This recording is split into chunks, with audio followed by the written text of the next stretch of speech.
Silakan dilihat ke depan. Kita akan meneruskan pelajarannya fikih. Kalau yang kemarin pelajaran terakhir fadil hajat, jadi orang yang berhajat, hajat kecil ataupun hajat besar, poinnya silahkan meninggalkan alangkah baiknya jangan dilakukan. Bukan di pelajaran yang kemarin. Tapi yang pertama istinja, bagaimana cara bersuci bagi yang buang hajat menggunakan air dan batu. Kemudian seperti kemarin pelajarannya fadil hajat itu seperti adabnya, nilai fikihnya bukan bahasa adabnya, jadi hukumnya ya akan ibu jauhilah tapi lakukanlah. Kalau yang sekarang kita membahas tentang wudhu. Kalau kemarin kan fardunya wudhu, namanya wudhu di kados digani dengan pelajaran istinja. Kemudian fadil hajah, hari ini kita membahas perkara yang membatalkan wudhu. Perkara yang membatalkan wudhu kalau di kitab Al-Qorib itu ada 5 perkara. Yang pertama, ma kharaja minas sabilaini, sesuatu yang keluar dari 2 jalur. Dubur dan dubur. Yang keluar entah itu sesuatu yang umum, urfan, ataupun yang nadirun. Yang keluar contohnya yang keluar batu. Hari ini saya kurang sehat karena juga gara-gara masih ada batu yang mengendap, meskipun ada batu yang sudah keluar. Contohnya, ini kan nadiron. Ya, bentuk batunya ini kan langka sekali, jarang sekali orang yang keluar batunya. Contohnya, ataupun yang bahasa langka, contohnya pagi-pagi melihat cincinnya, terus mau dipakai, kasih pakai kerudung, kelupaan dipanggil temennya, menjawab, akhirnya tertelan, keluarnya besok. Contohnya, ya, meskipun keluarnya juga cincinnya yang pagi tertelan, besoknya keluar, sesuatu yang keluar dari 2 jalur ini tetap membuat wudhunya batal. Kemudian yang membatalkan lagi an-naumu ghairu hayatil muwakkil, maksudnya tidur yang tidak menetapkan tingkahnya itu, tidak menetapkan pantatnya. Contohnya tidurnya sambil silo ya. Nah, itu yang saya lihat pribadi. Kalau umumnya orang postur tubuhnya seperti saya, mungkin kalau duduk silo itu kalau tidur tetap pantatnya bisa tertutup. Tapi kalau orangnya terlalu langsing, bobotnya tidak sesuai dengan porsinya, biasanya pantatnya itu tinggal kulit sama tulangnya. Dan itu tetap dikhawatirkan ketika tertidur ataupun sengaja tidur, itu tetap bisa dikhawatirkan keluar anginnya. Maksudnya bukan hanya maksudnya tidurnya, tapi nilai sesuatu yang keluar dari pas waktu tidurnya itu. Tidur yang tidak menetapkan pantatnya. Kalau contohnya ada yang bertanya, Pak, kalau tidurnya duduk sambil santai kan begini, itu ada yang mengatakan tidak apa-apa. Apalagi tidurnya berdiri, itu saking ngantuknya menerangkan terus ketiduran, maka tidurnya niku tidak membatalkan karena jarang sekali. Ini kan pantatnya dua-duanya sudah menutupi jalan keluarnya. An-naumu ghairu hayatil muwakkil. Kemudian perkara yang membuat batalnya wudhu lagi, yang nomor 3, hilangnya akal. Hilangnya akal banyak sekali sebab. Bisa sebab bahasanya mendem. Nah, karena bahasa dulu pas waktu Rasulullah itu biasa para sahabat itu mereka bahasanya nggak menggelar ya, masih minum minuman keras, terus pakai kayak opium, itu yang sekarang jadi narkoba. Itu nilainya kan menghilangkan akalnya. Makanya tapi dulu karena istilahnya awal-awal masuknya Islam tidak langsung secara kafah dihukumi. Kalau sekarang semuanya sudah kafah, maka seperti minum minuman keras dan yang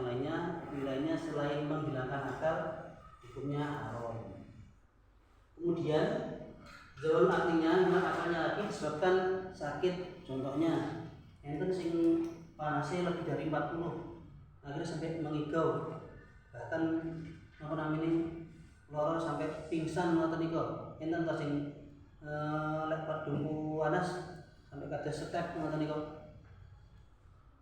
Beda lagi yang pelajaran step di bawah ini, beda dengan contohnya marodin, karena terlalu panas. Contohnya terlalu panas akhirnya dia sampai kehilangan kesadarannya. Kemudian ada contoh lagi sebab gila. Ada yang gila ini istilahnya permanen dan tidak permanen, tapi semuanya ketika penyakitnya, gangguannya ini masuk, akhirnya hilang akalnya, maka wudhunya juga jadi batal. Saya tuliskan hikmah ini kian, apa namanya muhma alih itu orang epilepsi. Beda lagi yang saya sampaikan, maksudnya sampai stepnya krono kepanasan, panas, terus akhirnya step itu beda kali penyakit epilepsi. Saya punya teman dulu di madrasah, orangnya orang Jakarta. Ini kalau contohnya mungkin juga ada yang buat ini dulunya orangnya sehat, tapi gara-gara pas waktu jadi kiper Lana panibal siraya ketatak dompal gitu. Nah, akhirnya ini menjadi muhma alih. Dia selalu kalau pas waktu berpikir keras, pas waktu ujian itu dikirim kan bangku-bangku. Pas waktu ujian nggak bisa ngerjakan, jujur udah mau ngabrak cuwil lah, bangun-bangun, saya kenapa? Saya mau dan itu sampai seperti itu bahasanya muhma alihnya itu sampai hilang akalnya. Ada lagi contoh pas waktu Florin di depan madrasah, direk apa? Jogo madrasah nanti yang lewat sepuh kan numpak sepeda jadi itu ngibur. Terus waktu didekati kan tangi-tangi dia, kamu nyapa kamu? Ya, niku lho bahasa muhma alihnya niku wau yang membuat hilangnya akal yang sehingga menjadi wudhunya batal. Wahul balik maksudnya banyak contoh-contoh yang penting bisa menghilangkan akal. Kemudian langsung rajuli alal mar'ati al ajnabiyah wa ila akhirih. Kita bersentuhan laki-laki ataupun kebalikannya, perempuan menyentuh laki-laki yang lain. Jadi laki-laki menyentuh perempuan yang lain tanpa ada penghalang. Contohnya disengaja ataupun tidak disengaja. Zaman cilian mungkin sampai ningali enten santri nomor minta becah cilik enten bar mari wudu di jarak kancane terus ketemu. Enggak, pokok gak batal, aku gak niat anu mah aku. Ngoten niku kan enten pas waktu SD napa MI nate mungkin nggih. Diguyoni kancane bocah ana yang nggowo kerti. Terus bar mari antri wudu tiba-tiba dijawil kancane. Lah niku sengaja ataupun tidak, yang tersentuh ataupun yang menyentuh itu tetap batal. Betul, aku gak niat, aku gak sengaja, buatan ningali sengaja dan tidaknya. Yang penting tanpa ada penghalang dan itu orang lain. Nah, yang perlu dipahami bahasa orang lain dan tidak, itu kita harus paham. Contohnya, kalau bahasa ajnabi orang lain, jadi ada yang muhrim, kan muhrim, goir muhrim ini yang ajnabi. Yang muhrim contohnya siapa? Bapak ibu, terus saudara laki-laki perempuan, mbah laki-laki perempuan, pak li pak d, itu yang tidak membatalkan. Nah, yang perlu diperhatikan biasanya namanya pak li pak d ini harus pembahasan pak d bisa ngomong. Nah, ini diperhatikan ya. Nah, yang kadang keliru teng sinetron, kita kan terlalu melihat sinetron ya. Pas waktu laki-lakinya dan perempuannya setelah salam terus salim, itu ngomongin cepikan-cepikinya. Salim kan gak apa-apa kan suami istri. Nah, suami istri niku nilainya ajnabi, makanya ajnabi niku orang yang boleh dinikah, yang membuat dia batal. Nah, yang perlu diperhatikan bahasa ajnabi ini mungkin akan lebar ya. Banyak sekali pertanyaan yang ini wadah kerja ini. Yang sekarang niku kalau tidak hati-hati bahasa nilai saudara rodok, saudara persusuan niku yang harus diperhatikan. Kalau di luar sana banyak sekali orang-orang yang wanita karir niku, contohnya wanita karir ataupun anaknya meninggal terus enten istilahnya bank ASI di luar atau Amerika itu mereka secara ikhlas istilahnya, jadi menyampaikan petugas ini ada air susu yang anggur, air ASI yang anggur, biar digunakan ya. Niku nanti kalau dikasihkan ke siapa tanpa ada keterangan, khawatirnya niku ada saudara rodok, saudara persusuan. Makanya kalau saudara persusuan itu model kayak kakak ngadi asli buat asal dinikah. Kalau sampai contohnya diceritakan enter sinetron saudara persusuan laki-laki perempuan, laki-lakinya akhirnya dibawa pulang sama orang tuanya di kemudian hari kuliah akhirnya bertemu dan menikah. Ternyata ya waktu itu yang dikhawatirkan pernikahannya itu tidak sah karena dia saudara persusuan. Ini kembali ke masalah wudhu ya, bukan sekilas itu.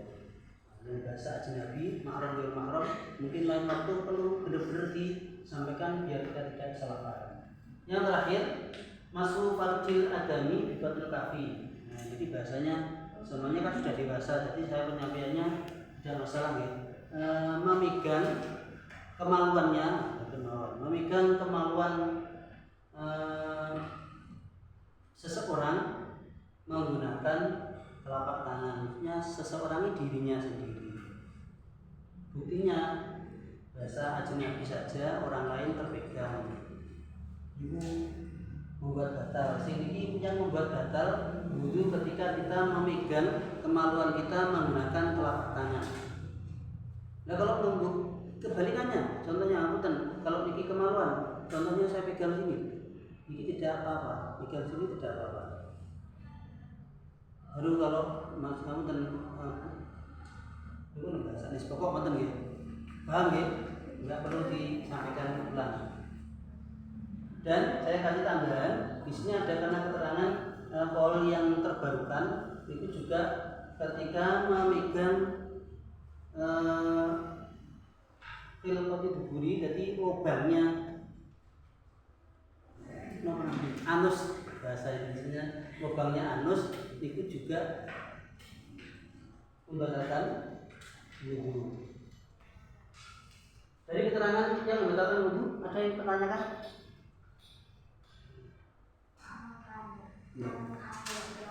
Kalau suami istri itu nggak apa-apa kalau tiga wudhu itu bersentuhan gitu. Terus ada yang bilang kalau suami istri itu nggak boleh kayak bersentuhan. Yang benar yang mana? Tapi kan ada itu yang kayak guru itu bilang kalau suami istri itu nggak apa-apa kalau sudah wudhu itu bersentuhan. Secara yang saya pahami dan kalau tidak salah keempat madhab pun berpegangan dengan istrinya itu membatalkan wudhunya. Maksudnya kalau yang tadi menurut sampean itu berpendapat dilihat dari ada yang berpendapat nopo menurutku apa dewi kan baru ada wudhu kan main motor ngoten nopo ada keterangan yang lain. Tapi kan dia kan sudah suami istri Pak, sekarang dia sudah berumah. Orang yang boleh dijadikan istri, jadikan suami, itu malah orang yang belum mahram. Contohnya saya punya adik perempuan cantik, eman-eman, tak rabini dewi. Nah ini tidak boleh, itu mahram itu. Tidak boleh. Saya punya anak perempuan cantik, eman-eman, tak rabini dewi. Itu tidak boleh. Nah, bahasa ajnabi itu bukan akhirnya dinikah jadi mahram, tetap ghairu mahram. Yang tidak boleh itu yang malah mahram.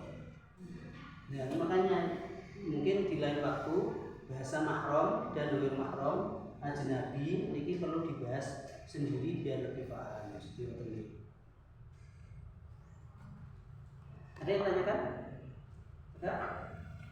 Terima kasih.